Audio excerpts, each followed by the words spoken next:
El Taller, test kitchen, workshop, lab, and proving ground for what has been referred to as the best restaurant in the world. Among other things, Albert Adrià addresses all the desserts at El Bulli. And today, he's invited me to take a look at some of his newest creations, part of a whole new direction and the subject of his coming book called Natura. The new book is inspired by nature and natural elements. Why nature? No, I have 100 interviews, molecular gastronomy. So is this a reaction to that? No premeditada. Not premeditated. Instinctive. Instintiva. Sí, sí. Because he doesn't know the philosophy. No sé cuál es, dónde está el límite de inspirarte en la naturaleza. He doesn't know where the limit is. A response maybe to those who've accused the Adriàs of being too technical. What Albert's up to lately appears an instinctive, almost reactionary rejection of classical shapes, an embrace of substances and textures, everyday things we take for granted. Vamos a hacer un bizcocho. Now we're going to make a sponge cake. Like this 30-second sponge cake, intended to be torn apart in organic shapes. This is yogurt, almond powder, sugar. That's all I think. A white egg. Egg white. Egg white. Egg white. Pues cogemos un vaso We take a cup y hacemos agujeros. and we make holes. Okay. That's aerated this. Into the oven? It's a microwave oven. Microwave. 30 segundos. 30 seconds. Yup, in less time than it takes to heat a burrito, it goes from goop in a cup to a delightfully airy and delicious sponge cake. And then you can break it. Un poco muy húmedo aún. Necesitaría más tiempo para... Otherworldly and yet familiar. Tastes fantastic. ¿Es que sí? It's a process that plays out in all of Albert's creations, taking an ingrained idea of what something is or should be and turning it on its head. Whether it's a recreation of a black truffle made from black truffle ice cream coated in black sesame sponge cake, together they're great. A flawless reproduction of a strawberry, made from strawberry sorbet and strawberry gelatin. Que cuando congela da una estructura de telaraña. When it freezes, the structure is a bit like a spider web, and that's why it comes out perfectly from the mold. Y en boca no se nota nada. And when you taste it, you don't really notice it. The sorbet is poured into the outer layer and frozen for 3 to 4 hours. But this being TV, we say, and when it's done, it'll look like this. Pero esto es from yesterday. Dame al suplet. Fiendish. Albert is reimagining the natural world, exploring what is possible with food, constantly reinventing, consciously undermining, and replacing what he's done before. It's the branches. His book is a shockingly beautiful catalog of his latest accomplishments here. This is banana. Ah, yes. That is not a banana. This is black rose. This is not a rose. Oh, man. Esto es granito. Granite. This is a merengue of black sesame. Meringue. And here is an unbelievable ice sorbet from passion fruit. Can I suggest a screw or some barbed wire? Alambre de este Sí, lo de... intenté.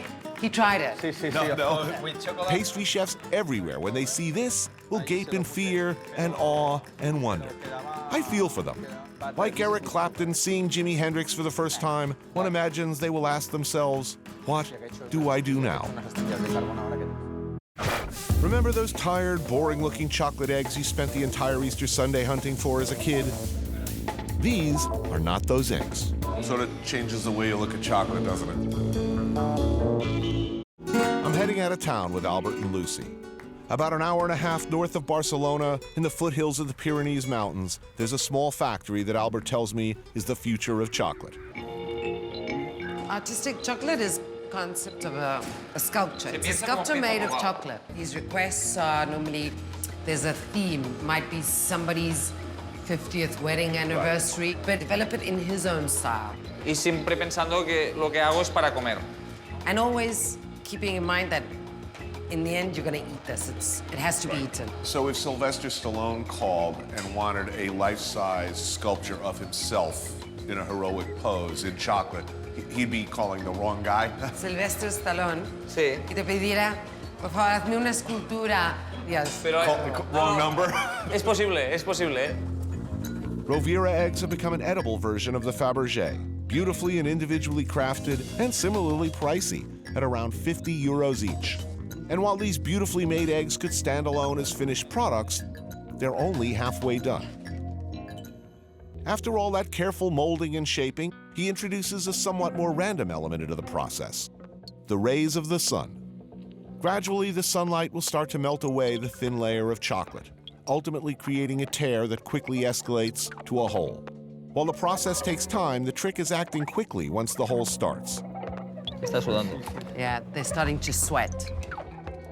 The eggs need to be moved back inside at just the right moment, as the speed that the chocolate melts is exponential, meaning that what starts as an elegant tear can quickly become a mammoth gouge, or worse, a cratered egg remnant.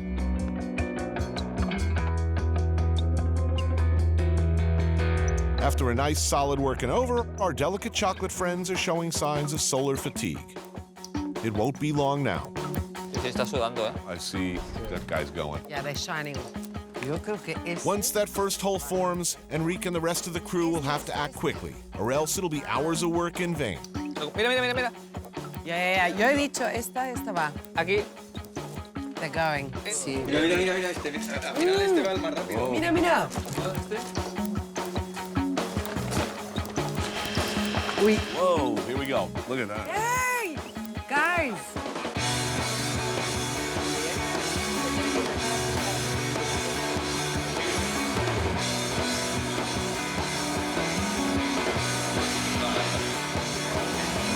Yo lo hago normalmente un poco más.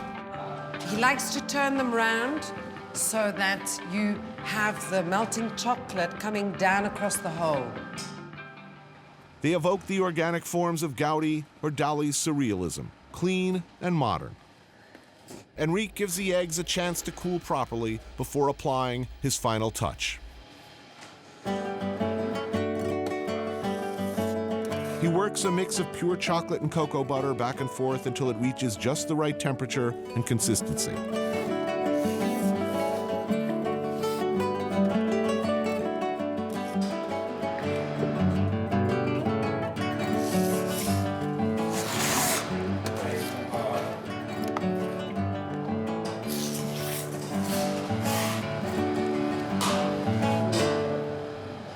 Pues espés.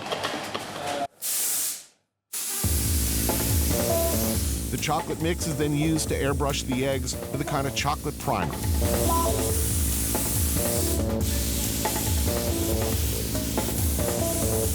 What are the long-term effects of inhaling chocolate? Allowing the mix in the airbrush to cool slightly, he changes the whole shade, color, and texture of the eggs to a crushed velvety matte brown. It'll hold that color and texture? It will remain like that. Fantastic. From chocolate eggs to a fantastical creation, evoking both Gaudi and, strangely, the mountains surrounding his workshop. A final application of white chocolate adds metallic-looking highlights, and the eggs are complete. That's amazing. Final. You wanna stroke it, yeah? This is extraordinary. It's absolutely unbelievable.